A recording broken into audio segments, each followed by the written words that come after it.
Hello, everyone. Good morning and welcome to Blabbit.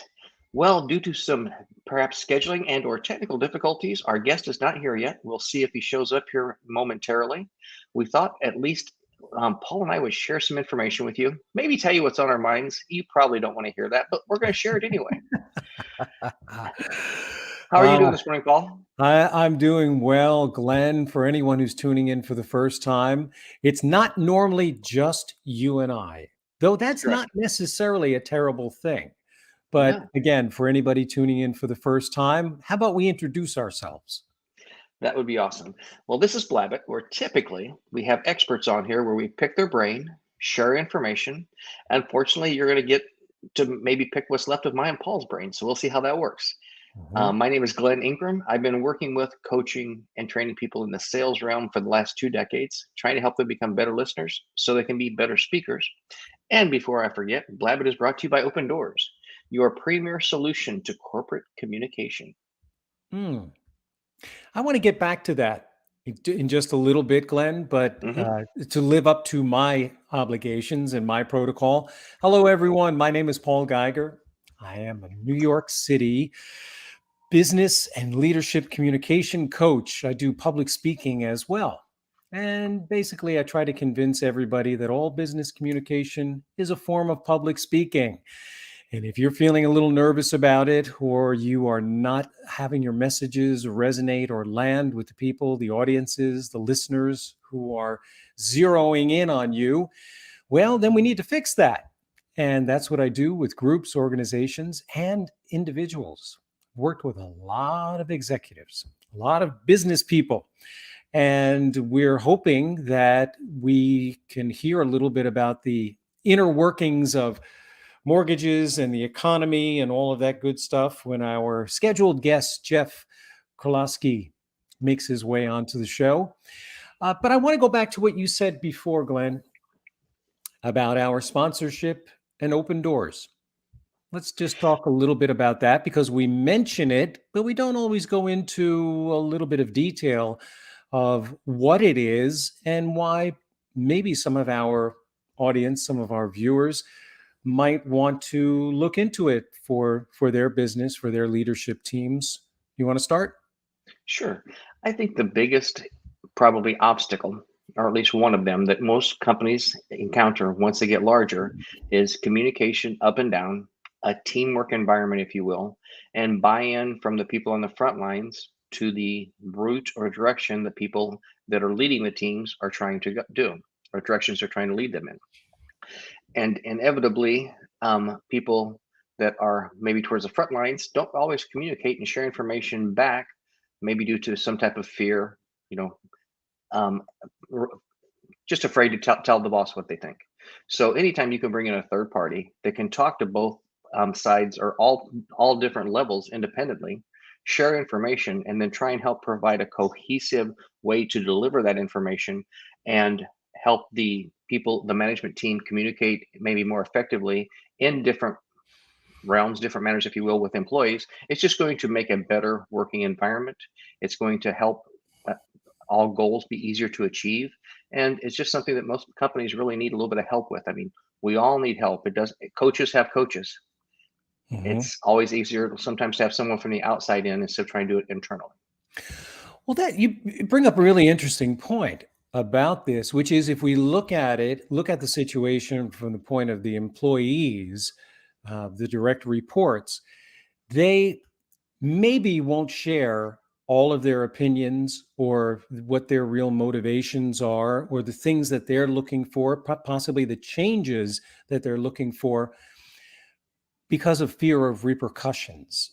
Hmm. And someone within the organization can say up and down, no, no, no, no, no, this won't have any ill effect on you if you are to speak your mind, to be transparent about the way you're feeling about things.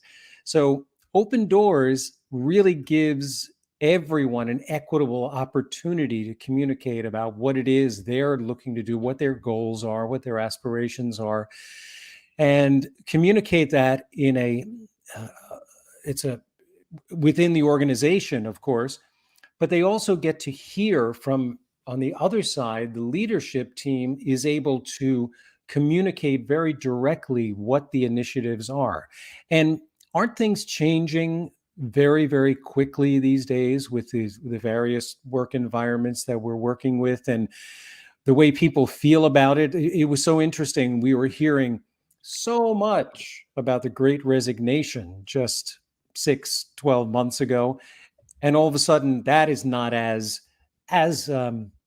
prevalent, I guess, as it used to be. So that would be almost like an example, not that it's gone away, nor will it ever go away, but things are moving really quickly. And in order to keep good people, we have to make sure, every organization has to make sure that they're communicating clearly. So this gives them the opportunity, gives leadership the opportunity to make the employees feel empowered, and they truly are, because their voice is not going to be stifled by any fear of repercussions. We handle everything anonymously, but we also make it an interesting, not a dry and boring podcast. So we try to inject a little bit of humor, self-deprecating as always, and we also want to make sure that we are taking care of the mission statements and the objectives and the agenda of the organization and of leadership at the same time. So we're really servicing many different silos within every business. Yeah, I think when I worked for a large corporation, the one thing that I saw was middle management not understanding the listening and to let the people know I hear you. Because more often than not, they're not the ones actually that came up with a decision. It's up to them to execute the direction. So when the people out there that are leading the team and then the people that are doing the work aren't on the same page, it becomes a us versus them. And sometimes it's just easier if you can hear them, listen to them, let them know that you've heard them and say, you know what, we've taken this into consideration. However, this is the direction that we've decided to move down. At least that way there's a little bit of buy-in. At least I've been heard and I'm not being ignored and you're just not dictating to me. So the way a lot of these communications can happen when everyone is involved, I think is really going to change attitude, change atmospheres, especially like you were mentioning with this younger generation in the workforce that's maybe a little bit more touchy-feely than we were when we were in our younger days, and just finding different ways to communicate based upon the age spectrum, because the way you and I would speak to one another is probably different than the way we would speak to someone in their 30s, definitely different than what we speak to someone in their 20s. So just finding better ways to communicate across age groups, across demographics, and just to it doesn't seem like on Saturday or Sunday this fall that very many teams win with one person. You have to have the whole team going in one direction in order to win. So the better you can align everyone in your organization, the more successful you're going to be. Mm-hmm. And isn't messaging within an organization, isn't that kind of like the old telephone game? Sometimes when you give the marching orders to one level and then they pass it on to the next level, it changes slightly. The directives may not have the nuances that were initially intended. So if it's coming directly from the VP leadership, then everybody is hearing it directly and they're able to understand the nuances that very often are the tipping point between I'm going to get behind this or I'm going to quietly just disappear and not be a viable part of the organization at the level that the organization wants. Well, I saw again with the company that I was working with where they did something like this internally. And again, they may have been a little bit humorous, they may have been something like this, but it was just directly all the communication was directed downward without having a third party in there that can have questions that we could ask anonymously sent in to say, Paul, what do you think about this as the CEO? Paul, this is something we're encountering. So it just gives a way to actually communicate back and forth, like you said, without a fear of reprisal, without fear of anything coming back on you. And everyone can actually have an opinion. Everyone can be involved with the direction the company's moving in towards. And, we buy and work with people we know, like, or trust. If we don't trust middle management, if we don't trust upper management, we're probably not going to be as effective or dedicated as we could be if we were moving in one direction. Well, interestingly, with the Open Doors program, what we're doing is we are taking the time to harvest those questions. And just, for the benefit of leadership, so they understand the way that it works, is, as you mentioned, they are anonymous questions, but we do share those questions ahead of the broadcast with leadership, so they have some time to prepare. But when we are doing this, there's a very spontaneous atmosphere to it. So it doesn't necessarily sound like it is a canned response. So that part of it, logistically or in terms of production, makes it something that is fairly attractive to the employees who you want to have tune into the Open Doors program. Again, giving them that voice. Oh, okay, Glenn. I think we are at this moment trying to connect with our guest here on Blabbit, who will be joining us momentarily. Do we have an update? Yes, we just filled in our open slot in December. Oh, okay. All right. A communication calendar issue. Sometimes he thought he was on the East Coast, not the West Coast, and was thinking that this Blabbit started at noon, not 9. Ah, I see. All right. So there's a little crossing of the wires there. So we're going to mention, for anybody who's tuning into this live broadcast, that it has suddenly become an open field. So anyone who wants to chime in with any questions about some of the things we were just talking about, that's fine.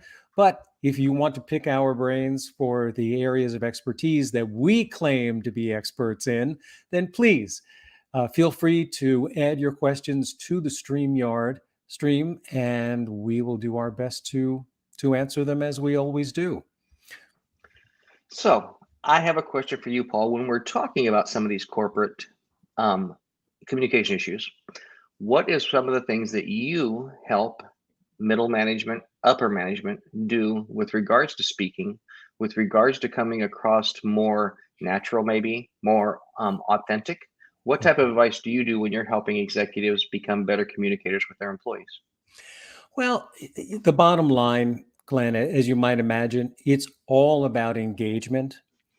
I'm not going to say that you have to, well, you do have to know, like, and trust in order to be persuaded to really get on board in any capacity. So what I work with leaders on doing, and really everyone within the organization, because clear communications is really important, is we remove some of those stumbling blocks that they may either be aware of or not aware of.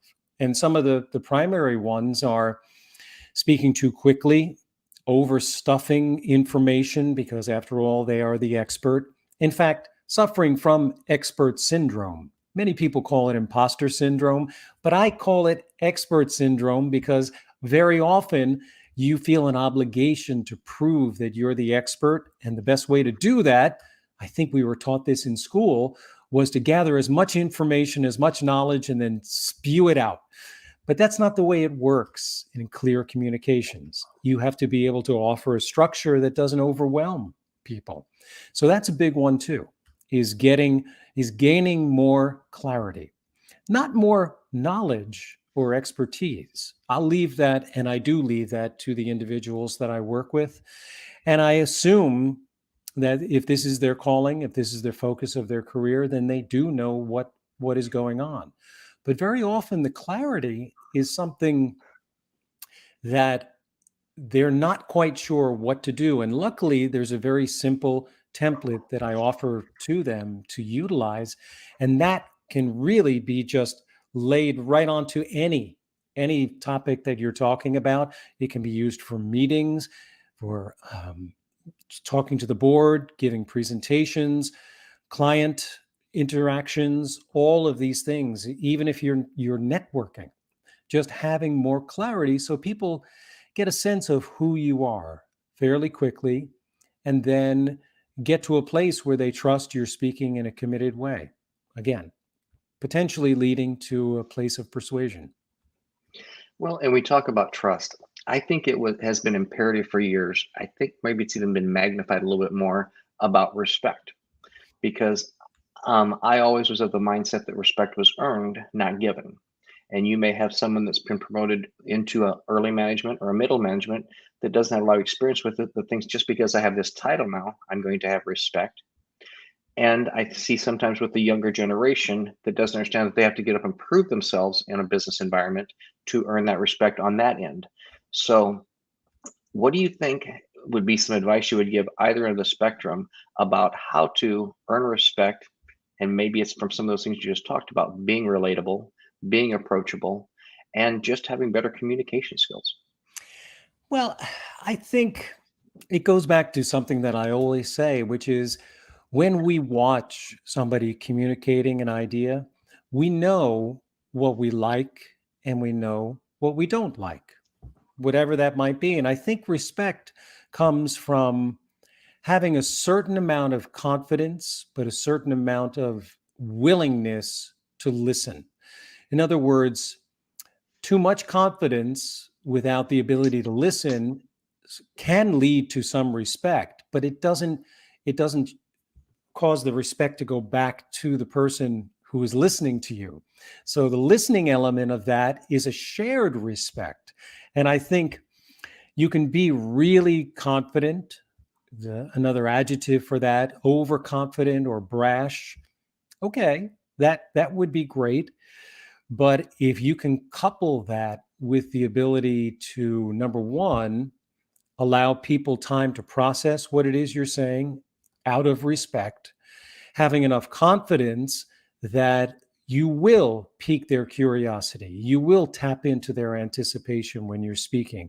You will follow through and close the loop rather than trying too hard to keep them interested. And Mhm, it's one of those things where less becomes more.